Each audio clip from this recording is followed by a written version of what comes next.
graduating, and they're like, well, why don't you just celebrate the graduation? Well, here's the deal. If you have a war criminal that's coming to your graduation to speak, a person who's personally responsible and an architect of mass murder that's being carried out in Iraq, Afghanistan, and even before that, then you got a responsibility to say something.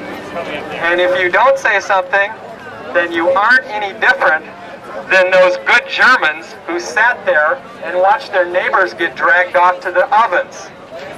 You are no different. That's the reality.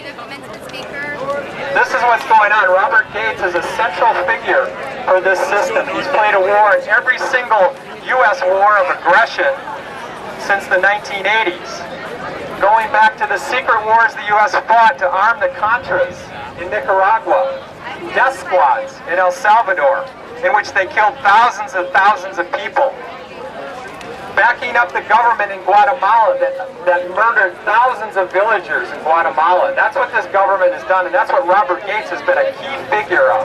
People remember the Iran-Iraq War? 1 million people killed in the early 80s. Robert Gates was a key figure in helping fund both sides. So what the U.S. was doing was they were funding both sides so Iran and Iraq would kill each other off, so what? The U.S. imperialists could sweep in and grab up that region. That's what they're part of. And that's what Gates is doing down to today. The surge in Afghanistan, 20,000 more troops sent in, the surge in Iraq, 20,000 troops sent in with Robert Gates as head of the Secretary of Defense. Well, what did that look like on the ground? What did it mean when the surge happened in Iraq? Here in this country, they tell us you should look at whether that surge worked or not. What does working mean? Working meant that they more systematically targeted the civilian population in Iraq and they killed more people off. That's what they really did. For what? Obama says that Iraq was a war of choice. That's what Obama said the other day at his speech in Cairo. The Iraq war was a war of choice, and that the people in Iraq are better off now than they were. That's your President Obama. What does that mean? 1 million people have been killed in Iraq as a result of this war. This is a war that was based on lies.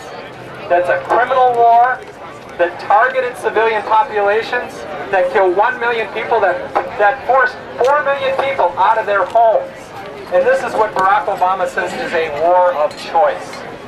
Not a criminal war, not an illegal war, not a war that people have a responsibility to oppose and to stand up against. And Robert Gates is one of the key leaders in this whole war.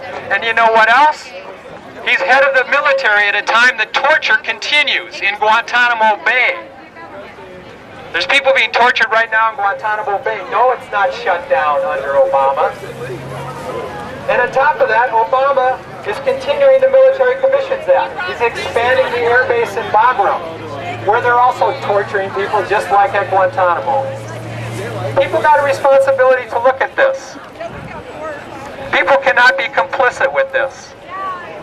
What does it mean if you stand here and you're happy about your graduation, but you're not even thinking when the person who's speaking at your graduation goes back to his post at the Secretary of Defense and figures out how to bomb more people in Afghanistan? Where they target wedding parties. What if it was your wedding party? And what if you lived in Afghanistan? Do you know that the U.S. under Robert Gates and Obama and George Bush has a policy of targeting any gathering of people in Afghanistan as an insurgent event? That means that they have systematically bombed wedding parties and killed dozens and dozens and dozens of people. Think about that. Think about what is your responsibility around that. Should by the fact that you were born in the United States or born in some other country and live in the United States, make it that you don't think about that?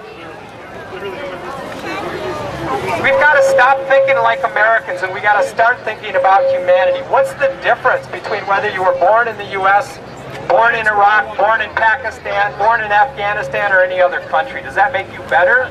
Yes. Because you were born in America? Yeah, that's the logic, right? And what is America like slave doing? owners. What is America really doing to these countries? There's somebody going by shaking his head. Well, tell me this. What do you think about 1 million dead in Iraq? Oh, thumbs up. This good lesson. Here's somebody with a military hat, goes by, you tell him 1 million dead in Iraq, and he gives the thumbs up. Do you agree with that? No! And if you don't agree with it, then speak out against it. Then turn your back on Robert Gates. Stand up and say something. Join the protest here. Go forward from here, because people got a responsibility to speak out against these crimes. And here's the truth, we need a revolution to get rid of this system that's doing this. We need a revolution.